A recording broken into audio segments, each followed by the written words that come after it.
Salam alaikum wa rahmatullah et bienvenue dans cette nouvelle vidéo où nous allons aborder la quatrième partie du chapitre fonction logarithme.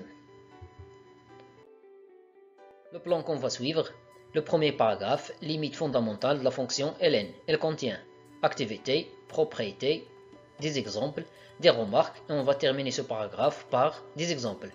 Le deuxième paragraphe, branche infinie de la courbe représentative de la fonction ln. Le dernier paragraphe, construction de la courbe représentative de la fonction ln. Limite fondamentale de la fonction ln. Activité 1a. Sachant que la limite de ln de x quand x tend vers plus l'infini égale à plus l'infini, calculez la limite de ln de x quand x tend vers 0 à droite. Vous pouvez poser x égale 1 sur x. B. Montrer que, quel que soit x appartenant à l'intervalle 1 plus l'infini, ln de x compris entre 0 et 2 racine carrée de x. Tu pourras étudier les variations de la fonction définie par ln de x moins 2 racine carrée de x. Question C. On déduire que la limite de ln de x sur x quand x tend vers plus l'infini égale à 0 et que la limite de x ln de x quand x tend vers 0 à droite égale à 0.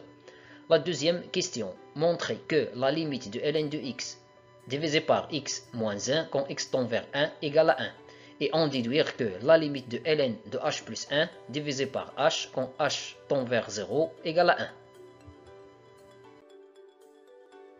La troisième question, soit n un entier naturel non nul, en utilisant les résultats de la question 1c, montrer que la limite de x à la puissance n fois ln de x quand x tend vers 0 à droite égale à 0. Et que la limite de ln de x divisé par x à la puissance n quand x tend vers plus l'infini égale à 0. Tu pourras poser grand X égale x à la puissance n. Alors on va commencer par la première question. 1a. Calculons la limite de ln de x quand x tend vers 0 à droite. Pour cela, on va poser grand X égale à 1 sur x. Alors, l'inverse de grand X, c'est-à-dire 1 sur x, égale x.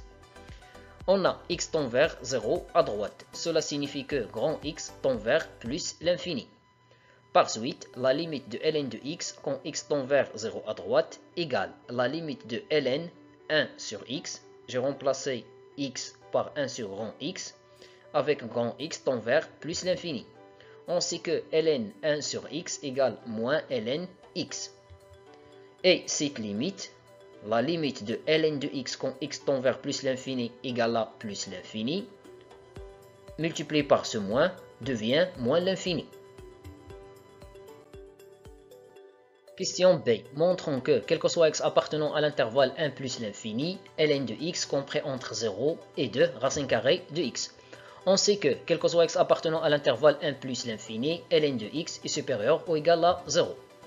Montrons que, quel que soit x appartenant à l'intervalle 1 plus l'infini, ln de x inférieur ou égal à 2 racine carrée de x. Pour cela, on va étudier les variations de la fonction f définie par f de x égale ln de x moins 2 racine carrée de x. La fonction f est dérivable sur l'intervalle 1 plus l'infini en tant que somme de deux fonctions dérivables. De plus, pour tout x de l'intervalle 1 plus l'infini, la dérivée de f, c'est la dérivée de cette expression, égale la dérivée de ln de x moins 2 fois la dérivée de la racine carrée de x. On sait que la dérivée de ln de x égale 1 sur x, la dérivée de racine carrée de x égale à 1 sur 2 racine carrée de x. Ici, on va simplifier par le nombre 2, donc il nous reste 1 sur x moins 1 sur racine carrée de x. Après, on va mettre au même dénominateur. Ici, on va multiplier le numérateur et le dénominateur par racine carrée de x. 1 fois racine carrée de x égale racine carrée de x. Racine carrée de x fois racine carrée de x nous donne x. Après, je vais utiliser une seule fraction. Alors, on obtient 1 moins racine carrée de x tout divisé par x. Comme, quel que soit x appartenant à l'intervalle 1 plus l'infini, x est supérieur strictement à 0, le dénominateur, alors le signe de f' de x sur l'intervalle 1 plus l'infini est celui de l'expression qui se trouve au numérateur, c'est-à-dire est le signe de 1 moins racine carrée de x. Soit x un élément de l'intervalle 1 plus l'infini. Alors, on a x supérieur ou égal à 1. Cela implique que racine carrée de x est supérieur ou égal à racine carrée de 1. C'est-à-dire racine carrée de x supérieur ou égal à 1. L'étape suivante, je vais retrancher 1, ou bien je vais multiplier les deux côtés par le nombre moins 1. Donc on obtient moins racine carrée de x inférieur ou égal à moins 1. J'ai changé l'ordre car j'ai multiplié par un nombre réel strictement négatif. Après, je vais ajouter 1 aux deux côtés. L'ordre ne change pas. Donc on obtient 1 moins racine carrée de x inférieur ou égal à 1 moins 1. C'est-à-dire 1 moins racine carrée de x est inférieur ou égal à 0. Ce qui implique que f' de x est inférieur ou égal à 0. Il en résulte que la fonction f est décroissante sur l'intervalle 1 plus l'infini. Par suite, quel que soit x appartenant à l'intervalle 1 plus l'infini, f de x est inférieur ou égal à f de 1, car la fonction f est décroissante sur cet intervalle.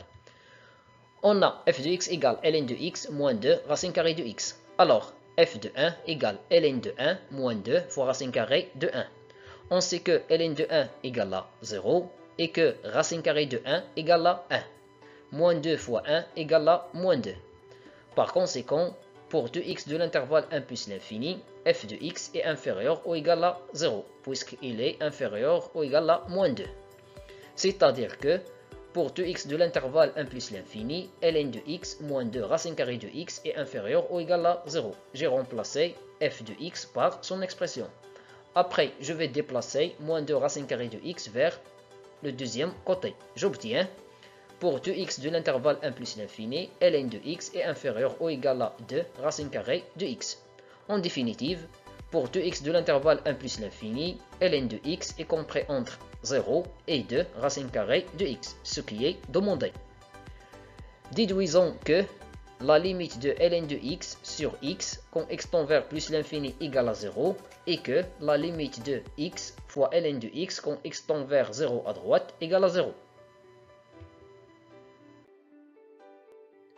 D'après la question précédente, on a pour 2x de l'intervalle 1 plus l'infini, ln de x se trouve entre 0 et 2 racine carrée de x. Alors on va diviser tous les côtés de cette double inégalité par le nombre réel strictement positif x. L'ordre ne change pas. Donc on obtient pour 2x de l'intervalle 1 plus l'infini, ln de x sur x se trouve entre 0 et 2 racine carrée de x sur x. On sait que x égale racine carrée de x fois racine carrée de x. D'autre part, on va simplifier par les racines carrées de x, donc il nous reste, pour 2x de l'intervalle 1 plus l'infini, ln de x sur x se trouve entre 0 et 2 sur racine carrée de x. Comme la limite de 2 sur racine carrée de x quand x tend vers plus l'infini égale à 0, alors cela signifie que la limite de ln de x sur x quand x tend vers plus l'infini égale à 0. On pose grand x égale à 1 sur x. Alors, 1 sur grand x égale à x. Si x tend vers 0 plus, cela signifie que grand x tend vers plus l'infini. Et on a la limite de x et ln de x quand x tend vers 0 à droite égale la limite de 1 sur x fois ln de 1 sur grand x quand x tend vers plus l'infini. Ln de 1 sur grand x égale moins ln de grand x. Alors on obtient la limite de moins ln grand x sur grand x quand grand x tend vers plus l'infini. Et cette limite, d'après ce qui précède, égale à 0. D'où la limite de x, ln de x quand x tend vers 0 à droite égale à 0. La deuxième question montrant que la limite de ln de x divisé par x moins 1 quand x tend vers 1 égale à 1. Et déduisons que la limite de ln de h plus 1 divisé par h quand h tend vers 0 égale à 1.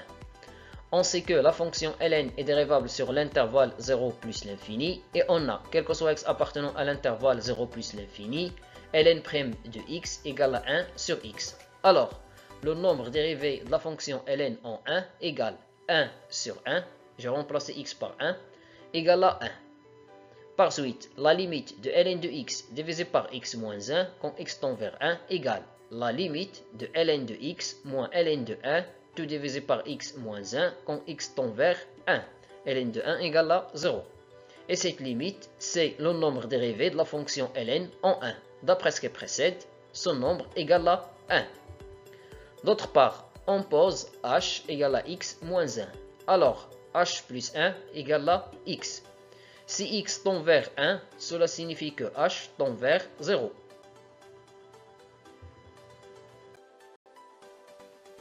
Donc, la limite de ln de h plus 1 divisé par h quand h tend vers 0 égale la limite de ln. Ici, on a h plus 1 égale à x, donc ln de x, h égale à x moins 1, divisé par x moins 1 quand x tend vers 1. Et d'après ce qui précède, cette limite égale à 1. La troisième question, en utilisant le résultat de la question 1c, montrant que la limite de x à la puissance n fois ln de x quand x tend vers 0 à droite égale à 0, et que la limite de ln de x sur x à la puissance n quand x tend vers plus l'infini égale à 0. Pour cela, on pose grand X égale x à la puissance n. Alors, cela signifie que la racine énième de grand X égale à x. Si x tend vers 0 à droite, donc cela signifie que grand X tend vers 0 à droite.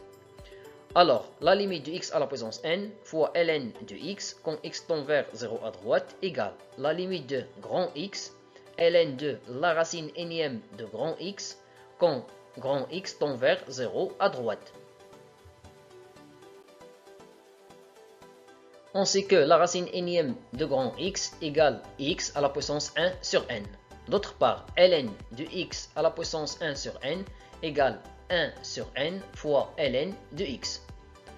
D'après la question 1c, on a la limite de grand X, ln de grand X, quand grand X tend vers 0 à droite égale à 0. Cela signifie que la limite de 1 sur n fois grand X, ln de grand X, quand grand X tend vers 0 à droite égale à 0. Et s'ensuit que la limite de x à la puissance n fois ln de x quand x tend vers 0 à droite égale à 0. D'autre part, on pose grand X égale à x à la puissance n, alors cela signifie que la racine énième de grand X égale à x. Cela pour la deuxième limite. Donc, quand x tend vers plus l'infini, cela implique que grand X tend vers plus l'infini. Alors, la limite de ln de x divisé par x à la puissance n quand x tend vers plus l'infini égale la limite de ln racine énième de grand X divisé par grand X quand grand X tend vers plus l'infini. La racine énième de x, c'est x à la puissance 1 sur n. ln x à la puissance 1 sur n égale 1 sur n fois ln de x. D'après la question 1c, on a la limite de ln de grand X divisé par grand X quand grand X tend vers plus l'infini égale à 0. Cela signifie que la limite de 1 sur n fois ln de grand X divisé par grand X quand grand X tend vers plus l'infini égale à 0. 1 sur n fois 0 nous donne 0. Et s'ensuit que la limite de ln de x divisé par x à la puissance n quand x tend vers plus l'infini égale à 0. Propriété. La limite de ln de x divisé par x quand x tend vers plus l'infini égale à 0. La limite de x fois ln de x quand x tend vers 0 à droite égale à 0. Pour tout n antinaturel non nul, la limite de ln de x sur x à la puissance n quand n tend vers plus l'infini égale à 0. Et la limite de x à la puissance n fois ln de x quand x tend vers 0 à droite égale à 0. La propriété suivante. La limite de ln de x divisé par x moins 1 quand x tend vers 1 égale à 1. Ainsi, la limite de ln de h plus 1 divisé par h quand h tend vers 0 égale à 1. Des exemples. Le premier exemple, calculons la limite de x moins ln de x quand x tend vers plus l'infini. Le calcul direct nous conduit à une forme indéterminée, plus l'infini moins l'infini. Pour l'éviter, on va factoriser par x. Alors on obtient la limite de x multiplié par 1 moins ln de x sur x quand x tend vers plus l'infini. L'objectif c'est d'utiliser les limites usuelles. Cette limite égale à plus l'infini. Justification. La limite de ln de x sur x quand x tend vers plus l'infini égale à 0 d'après la propriété précédente. Et la limite de x quand x tend vers plus l'infini égale à plus l'infini. Par somme, on obtient la limite de 1 moins ln de x sur x quand x tend vers plus l'infini égale à 1. 1, la limite ici, c'est 0. 1 moins 0 égale à 1. Par produit, on obtient la limite de x multiplié par 1 moins ln de x sur x quand x tend vers plus l'infini égale à plus l'infini. Plus l'infini fois 1 nous donne plus l'infini. D'où la limite cherchée, c'est-à-dire la limite de x moins ln de x quand x tend vers plus l'infini égale à plus l'infini.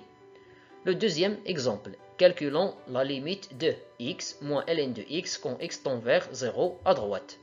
On sait que la limite de ln de x quand x tend vers 0 à droite égale à moins l'infini. Cela implique que la limite de moins ln de x quand x tend vers 0 à droite égale à plus l'infini. Ce qui implique que la limite de x moins ln de x quand x tend vers 0 à droite égale à plus l'infini, car la limite ici c'est 0. 0 plus l'infini, c'est plus l'infini. Le troisième exemple, calculons la limite de 2x ln racine carrée de x quand x tend vers 0 à droite. On sait que ln racine carrée de x égale 1 sur 2 fois ln de x. Après, on va simplifier par le nombre 2. Donc, la limite devient limite de x ln de x quand x tend vers 0 à droite. Et cette limite égale à 0. Le dernier exemple, calculons la limite de ln carré de x divisé par x quand x tend vers plus l'infini. Cette limite n'est pas une limite usuelle. Alors, on va la rendre sous la forme d'une limite usuelle. Tout d'abord, on va écrire cette expression sous la forme d'une seule puissance. On sait que x égale racine carrée de x au carré. A au carré sur b au carré égale a sur b tout au carré. Ainsi, cette limite, ce n'est pas une limite usuelle. Pour la rendre sous la forme d'une limite usuelle, il faut avoir l'expression qui se trouve au dénominateur à l'intérieur de ln. Ici, on a x et on sait que x égale racine carrée de x au carré. Après, j'utilise la propriété ln a à la puissance n égale n ln a. Alors, la limite de 2 fois ln racine carrée de x divisé par racine carrée de x tout au carré quand x tend vers plus l'infini égale la limite de 2 au carré fois ln racine carrée de x sur racine carrée de x tout au carré quand x tend vers plus l'infini. En posant t égale racine carrée de x, donc quand x tend vers plus l'infini, bien évidemment t tend vers plus l'infini. Alors, on obtient la limite de ln carré de x divisé par x quand x tend vers plus l'infini égale la limite de 2 au carré fois ln t sur t tout au carré quand t tend vers plus l'infini. Et cette limite égale 2 au carré. Ici, c'est une limite usuelle, 0. 0 au carré, c'est 0. Alors, on obtient la limite égale à 0. D'où la limite de ln carré de x divisé par x quand x tend vers plus l'infini égale à 0. Des remarques.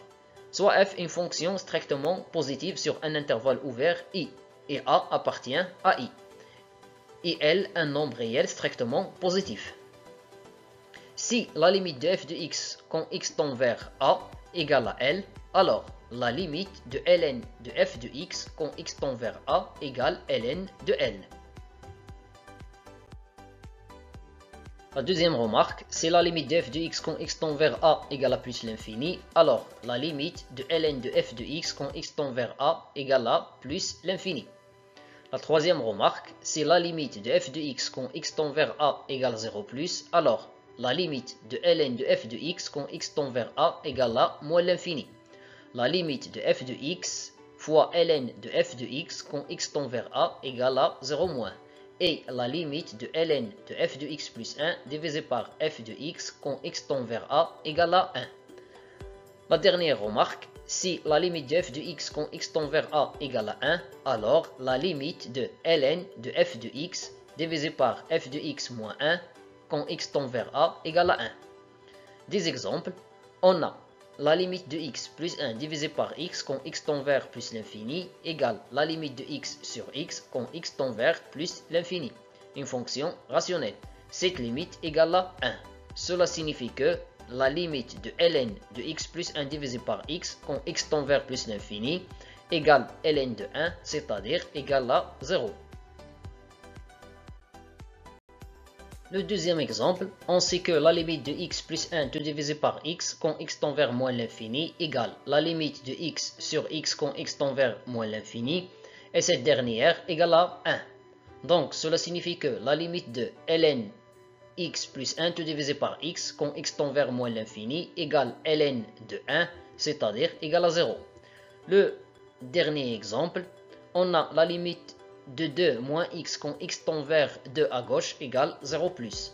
Cela signifie que la limite de ln de 2 moins x quand x tend vers 2 à gauche égale à moins l'infini. La limite de 2 moins x tout multiplié par ln de 2 moins x quand x tend vers 2 à gauche égale 0 moins. Et la limite de ln 3 moins x divisé par 2 moins x quand x tend vers 2 à gauche égale à 1. Pour cette dernière limite, on a utilisé si la limite de f de x quand x tend vers a égale 0 plus, cela implique que la limite de ln f de x, dans ce cas, f de x c'est 2 moins x plus 1. Alors f de x plus 1 devient 2 moins x plus 1, c'est-à-dire 3 moins x, divisé par f de x quand x tend vers a égale à 1. Les branches infinies de la courbe représentative de la fonction ln. On a la limite de ln de x quand x tend vers 0 à droite égale à moins l'infini. Alors cela signifie que la courbe représentative c'est ln admet l'axe des ordonnées comme asymptote. On a la limite de ln de x quand x tend vers plus l'infini égale à plus l'infini. Et la limite de ln de x sur x quand x tend vers plus l'infini égale à 0. Alors, la courbe représentative CLN admet une branche parabolique de direction l'axe des abscisses au voisinage de plus l'infini. Construction de la courbe représentative de la fonction ln. La tangente T1 à la courbe représentative CLN de la fonction ln au point A de coordonnées E1 a pour équation y égale ln' de E multiplié par x moins e plus ln de e. On sait que quel que soit x supérieur strictement à 0, ln' de x égale 1 sur x. Donc, ln' de e égale 1 sur e. Alors, on obtient y égale 1 sur e multiplié par x moins e plus 1. 1, c'est l'image de e par la fonction ln. Alors, on va simplifier. Ici, on va développer 1 sur e fois x moins 1 sur e fois e. 1 sur e fois e, c'est 1. Avec ce moins devient moins 1. Moins 1 plus 1 égale à 0. Cela signifie que l'équation de la droite tangente à la courbe représentative CLN au point A de coordonnées E1 est y égale 1 sur e fois x. La tangente T2 à la courbe représentative CLN de la fonction ln au point B de coordonnées 1, 0, le point d'intersection de cette courbe avec l'axe des abscisses a pour équation y égale ln' de 1 multiplié par x moins 1 plus ln de 1. C'est-à-dire y égale 1 multiplié par x moins 1 plus 0. Car, quel que soit x supérieur strictement à 0, ln' de x égale à 1 sur x, donc ln' de 1 égale à 1 sur 1 égale à 1. On a remplacé ici ln' de 1 par 1. On sait que l'image de 1 par la fonction ln égale à 0. Après, on va simplifier. Alors, on obtient y égale à x moins 1. Pour la courbe représentative, la tangente au point d'abscisse E, la droite tangente au point d'abscisse 1. La courbe représentative admet l'axe des ordonnées comme asymptote verticale. Elle admet une branche parabolique de direction l'axe des abscisses. C'est tout pour cette vidéo. Merci et à bientôt.